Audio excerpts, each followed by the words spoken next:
And the child grew, and she brought him to Pharaoh's daughter, and he became her son. So she called his name Moses, saying, "Because I drew him out of the water." In our series on Seeing Providence, we'll be looking at how the Lord cares for us at different times and stages of our lives. This week we're focusing on how the Lord leads us and guides us during our early years of childhood and the teenage years. The story of Moses' mother, Jochebed, hiding baby Moses in an ark in the Nile River to keep him safe from Pharaoh and the Egyptians, can symbolically describe the ways that the Lord watched over us when we were young and kept us spiritually safe during the early years when we were growing up. In our early years, it's perhaps a time of life more than others when we are oblivious to the ways the Lord provides for us, much like baby Moses was oblivious to the protection provided by his family, as well as the need for protection because of the situation with the Egyptians. As we heard in our lessons, we're all born into a state of innocence, which is our true inner core. Innocence, which literally means harmlessness, is the part of us that is willing to be led by the Lord, and so it is the part of us that seeks to not harm anyone from the Lord's love for everyone.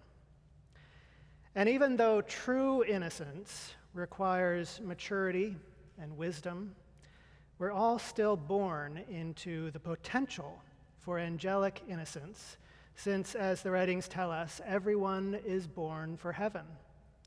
And as it says in the book Heaven and Hell, since innocence for heaven's angels is the very essence of what is good, we can see that the divine good emanating from the Lord is innocence itself, inasmuch it is this good that flows into angels, moves their deepest natures, and aligns and adapts them to accept all the blessings of heaven.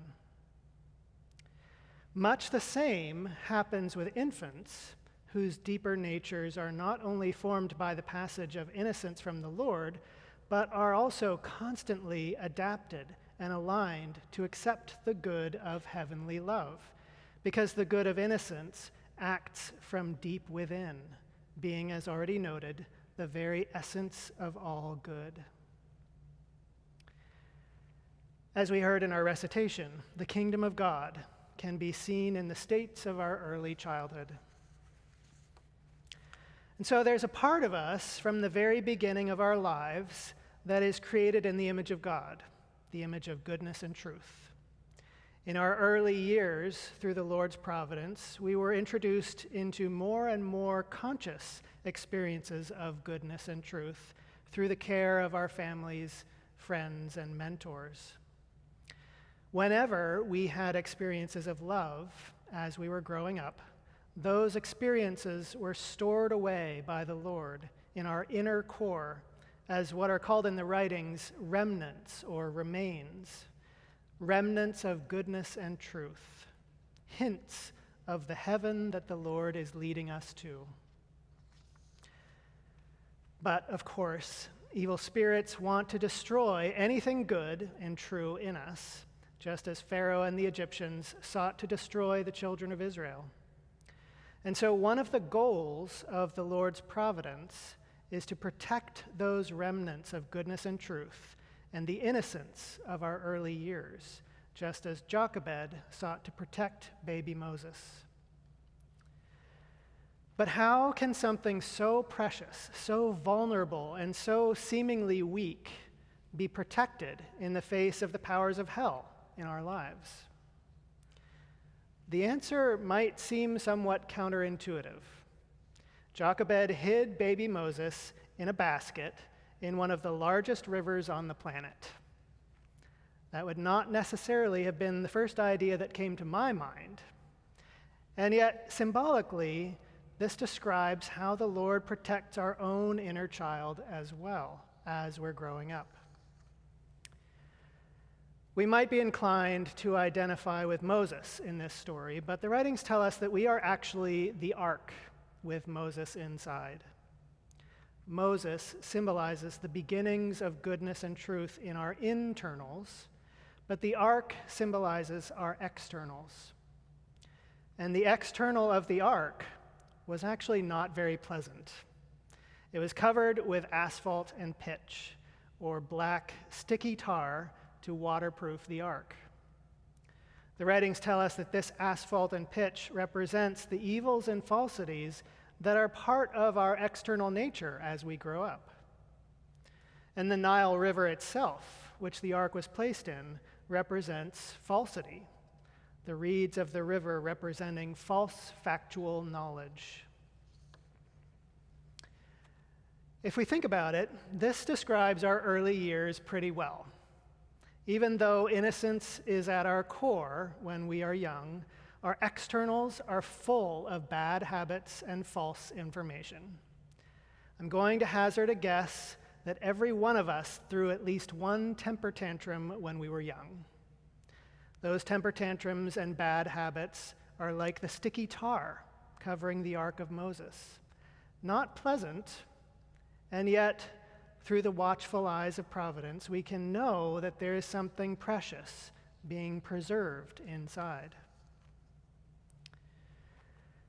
In our early years, we also find ourselves in a constant stream of false factual knowledge, like the stream of the Nile River.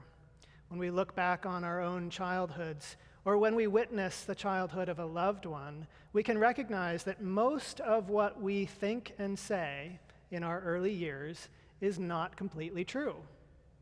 We may have told ourselves that I will never be good enough, or that my parents won't love me unless I'm perfect, or I never get what I want, or I can't be happy unless my brother stops whistling. The thought patterns of our early years are full of black and white thinking and inaccurate perspectives on the world and our lives that can cause pain and upset. And yet, through the eyes of love, we can recognize that there are remnants of goodness and truth within that false factual knowledge, just as baby Moses was hidden in the ark in the Nile River. As the writings describe it, this stage is a state of ignorance and of innocence within that ignorance, and is called early childhood. For the entire length of this stage, our inner levels are being formed for their future role and are therefore inaccessible. Only our most superficial levels, the levels of our sensory self, lie open. This situation continues into our teenage years as well. We find ourselves floating in the falsity of the Nile River when we tell ourselves things like, crying is a sign of weakness, or that happened to me because I'm a bad person, or anger is not an okay feeling to have, or if I just had more money, then I would be happy, or true justice needs to involve punishment, or it's better to be right than to be kind. We all go through immature states as we grow up, which are referred to in the writings as the Ishmael rational, and it's not pleasant to experience or witness these states. And yet, it can be comforting to know that in providence, the Lord is watching over us as we float in that Nile River, and that it's not necessarily the end of our story. In reference to baby Moses in the ark, the writings say the following: while we are being reformed, we are, so far as our internal is concerned, preserved by the Lord in a state of goodness and truth. But so far as our external is concerned, we are let into evils and falsities. We are, as a consequence, among spirits from hell who are governed by such evils and falsities. These spirits flit around us, trying in every way to destroy us. But the goodness and truth that flow into us through our internal give us such protection that the spirits from hell cannot harm us in the slightest. Good can then be among evils and falsities, and yet remain safe from harm. Everyone who is being reformed is brought into this state, so that the evil desires and false ideas that govern us are removed, and good desires and true ideas are implanted instead.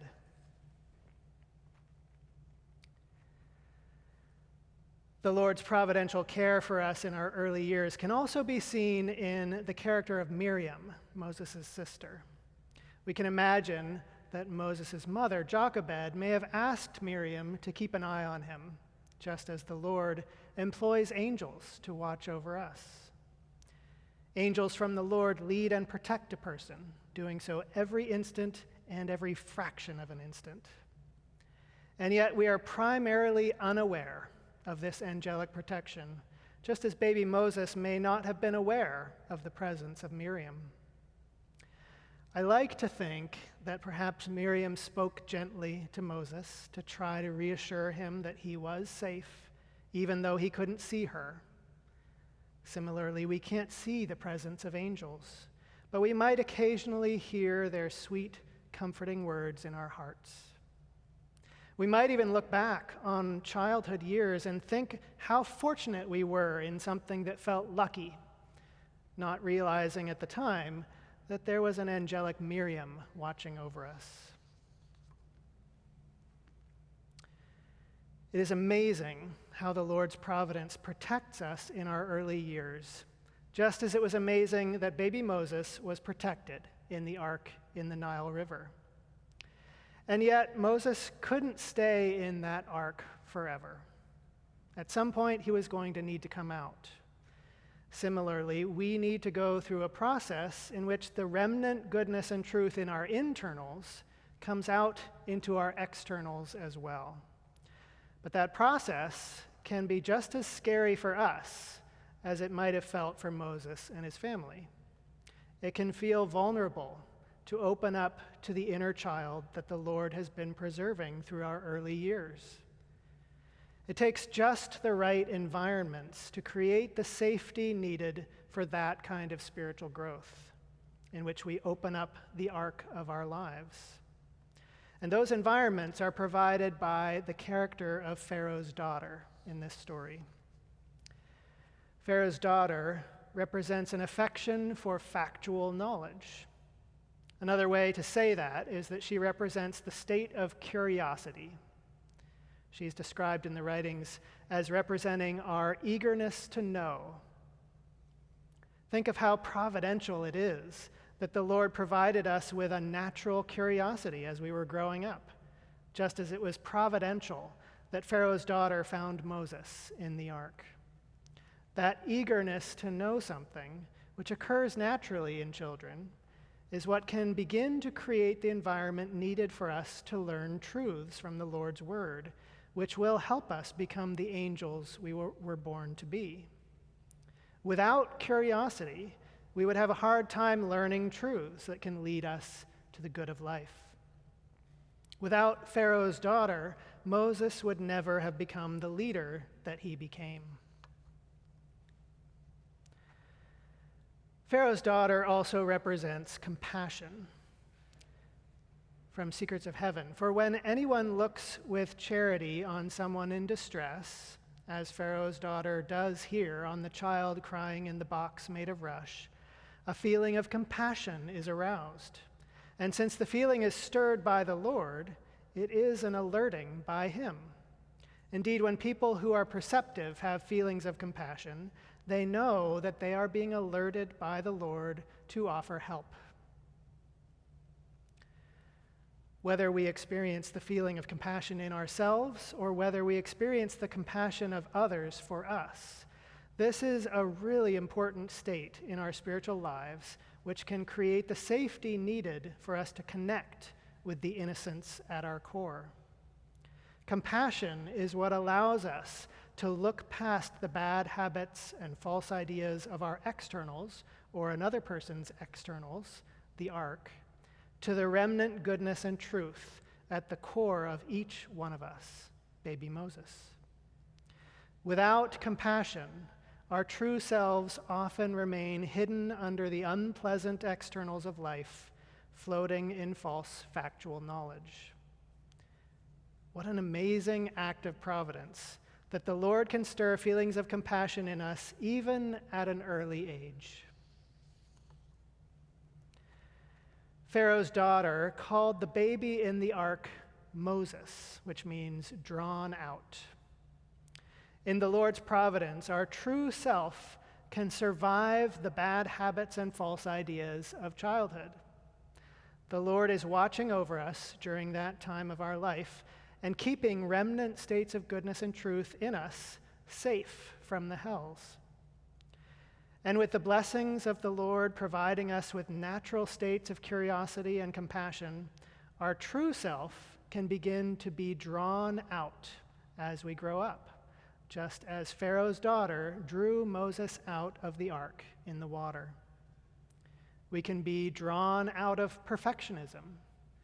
We can be drawn out of critical judgmentalism. We can be drawn out of immature black and white patterns of thinking. We can be drawn out of the Ishmael rational state of mind. We can be drawn out of our selfishness and bad habits. How amazing is that? We can go through those states in our childhood and teenage years, and yet the angel that we were born to become can survive them, just as Moses survived in the ark in reeds in the Nile River. And just as Moses was returned to his mother, we can return to the states of innocence that we were born into, eventually coming into the innocence of wisdom, that is, the life of heaven. As it says in Heaven and Hell, innocence is the vessel of everything heavenly, and therefore children's innocence is a matrix for all the affections for what is good and true. Children's innocence, though, is not real innocence because it still lacks wisdom. Real innocence is wisdom because to the extent that we are wise, we want to be led by the Lord. So children are brought through from the outward innocence that characterizes them at first, which is called the innocence of infancy, to the inner innocence that is called the innocence of wisdom. This latter innocence is the goal of their whole process of instruction. Consequently, when they arrive at the innocence of wisdom, the innocence of infancy that had served them as a matrix in the interim is united to them.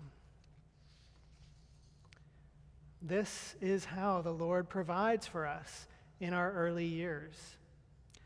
As it says in the Psalms, He sent from above, He took me, He drew me out of many waters. He delivered me from my strong enemy, from those who hated me, for they were too strong for me. They confronted me in the day of my calamity, but the Lord was my support. He also brought me out into a broad place. He delivered me because He delighted in me.